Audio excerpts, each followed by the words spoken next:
Iisuse veșnic călător, prin lumea de păcate,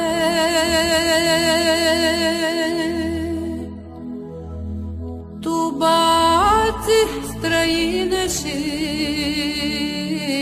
iubitor, la ușile încuiate.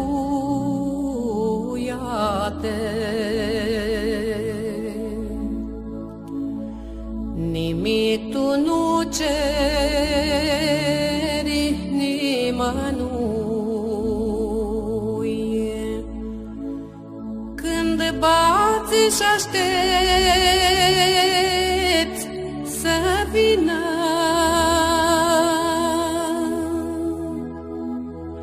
și vrei să lași în viața Lui iertare și lumină.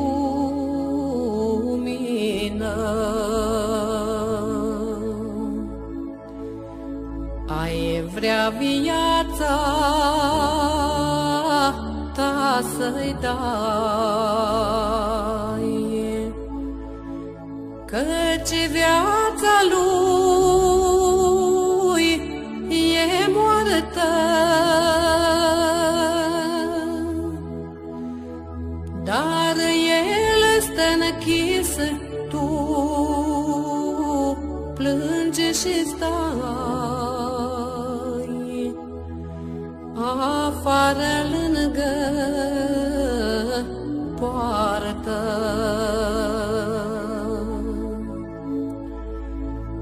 Eram copil când Te-am văzut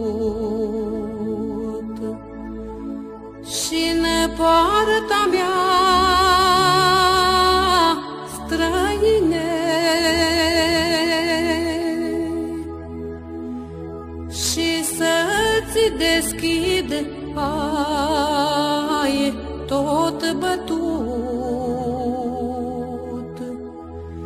să intri și la mine. Dar lumea-mi spuse să nu vin, căci viața Ta-i amară. Am vreme colo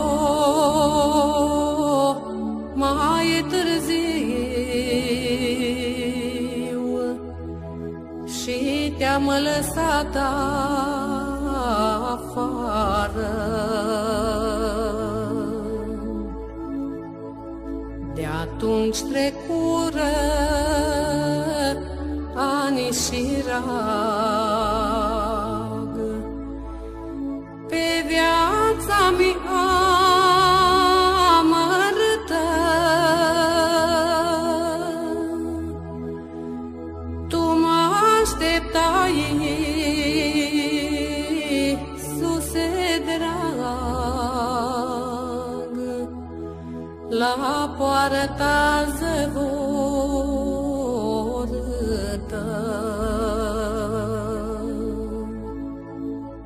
Târziu ți-am auzit din nou chemarea Ta duioasă, în ceată stinsă un eco. O, lasă-mă în casă, o, lasă vin în viață viața ta. Cu pacea mea cerească, cum lumea întreagă n-ar putea nici când să-ți dăruiască.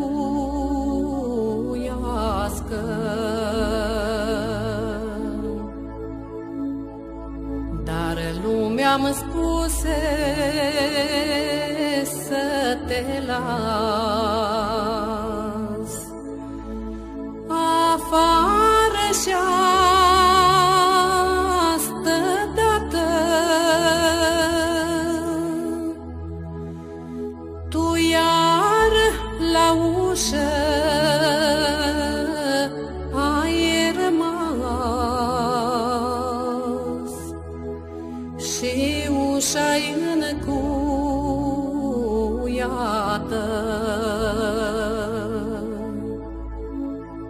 Te-am auzit ani mulți pe rând, chemându-mă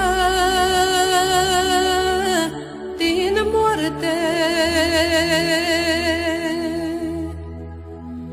dar n-am deschis, iar tu plângând plecat-ai mai departe. Iar astăzi sigur mă înfior de-a mele fapte rele. Iisuse, eu te chem cu dor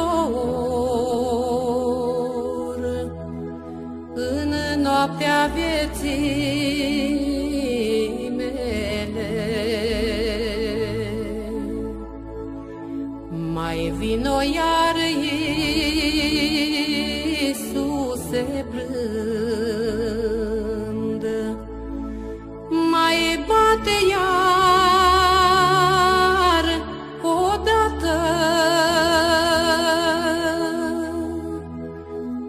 Te aștept cu sufletul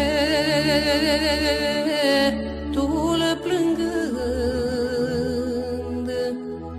și ușa-i descuiată.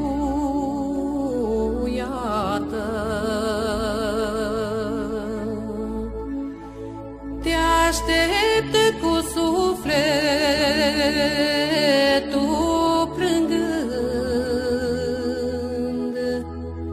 și ușa-i descuiată.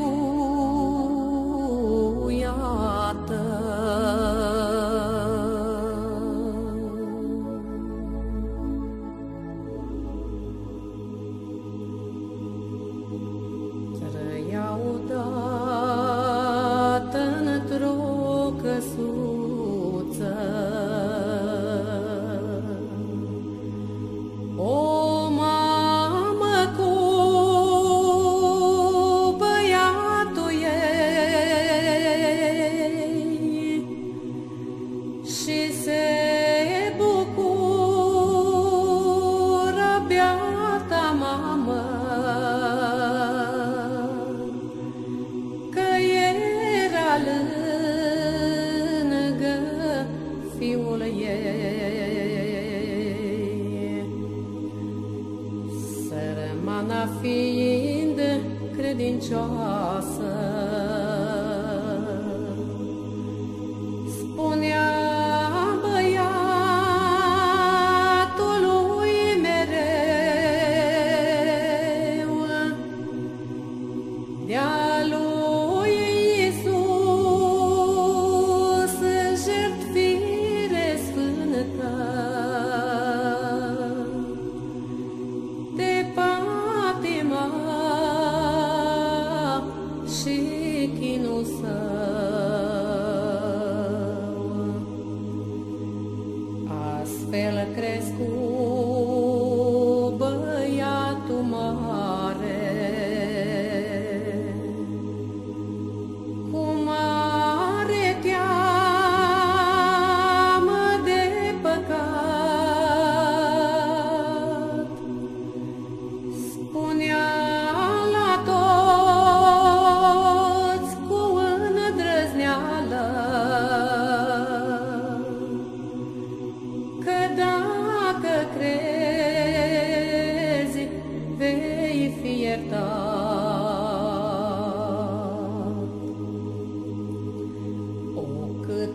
era de fericită.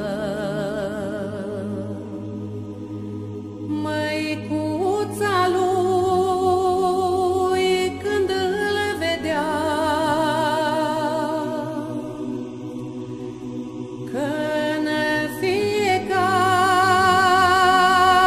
zi băiatul cânta mereu și se ruga.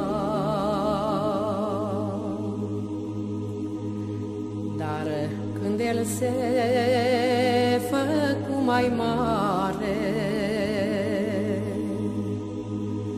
spunea măicuții cu dispreț: nu mai vreau slujbe și adunare, sunt tânăr, vreau să mă distrez. Și-n fiecare zi băiatul cu lumea el își petrecea. La mama lui ce plângea într-una, el nici de cum nu se gândea. Dar într-o zi, fiind bolnavă, zăcea în pat și se ruga. La bal să nu se ducă seara și să vegheze lângă ea. Când se întoarse noaptea acasă, mama a murit, el nu știu. El zise: sărut mâna, mamă, dar ea din pat nu mai vorbi. Se apropia ușor de patul și o privise mai atent. Și iată că pe pieptul mamei observă că-i sta un bilet. Și când desface el biletul, citește ce e scris în el: te-am părăsit, eu plec la Tatăl, doresc să ne întâlnim în cer. El spuse atunci sărmanei mame: of, mamă, cât am fost de rău,